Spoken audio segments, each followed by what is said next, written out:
வணக்கம் அனைவருக்கும். என் பெயர் ராஜு. இன்று நமது அழகான காடை எவ்வாறு பாதுகாக்க வேண்டும் என்று பேசப் போகிறேன். மரங்கள் எவ்வளவு முக்கியம்னு உங்களுக்கு சொல்லலாமா? ராஜு, மரங்கள் ஏன் முக்கியம்? மரங்கள் நமக்கு சுத்தமான காற்றை தருகின்றன. அவை கார்பன் டை ஆக்சைடை எடுத்துக்கொண்டு ஆக்சிஜனை வெளியேற்றி விடுகின்றன. மரங்கள் இல்லாமல் நமக்கு சுவாசிக்க கஷ்டமாக இருக்கும். மேலும் பாருங்கள், மரங்கள் பறவைகள் மற்றும் அணில்களுக்கு குடியிடமாக இருக்கின்றன. மரங்களை வெட்டுவதால் அவை தங்களுடைய வீடுகளை இழக்கின்றன. அதை நான் அறியவில்லை. மேலும் மரங்கள் என்ன செய்கின்றன? மரங்கள் மண்ணை நிலைத்திடவும் உதவுகின்றன. அவற்றின் வேர் மண்ணை பிணைத்து வைத்து வெள்ளம் மற்றும் நிலச்சரிவுகளை தடுக்கின்றன. மேலும் மரங்கள் நமக்கு பழங்கள், பருப்புகள் மற்றும் நிழலை கொடுக்கின்றன. அவை நம்முடைய உலகத்தை அழகாகவும் ஆரோக்கியமாகவும் ஆக்குகின்றன.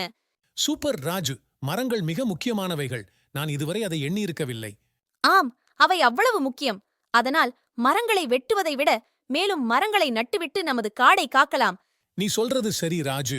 நான் மேலும் மரங்களை நட்டு நம்முடைய காடை பாதுகாப்பேன். நன்றி. சேர்ந்து நாமே பெரிய மாற்றத்தை ஏற்படுத்தலாம். நினைவில் கொள்க, அனைவரும் மரங்கள் நம் நண்பர்கள். அவற்றை காப்பாற்றி நமது காடுகளை பசுமையாகவும் ஆரோக்கியமாகவும் வைத்திருக்கலாம். நன்றி. அவருக்கும் மறுநாள் சந்திப்போம்.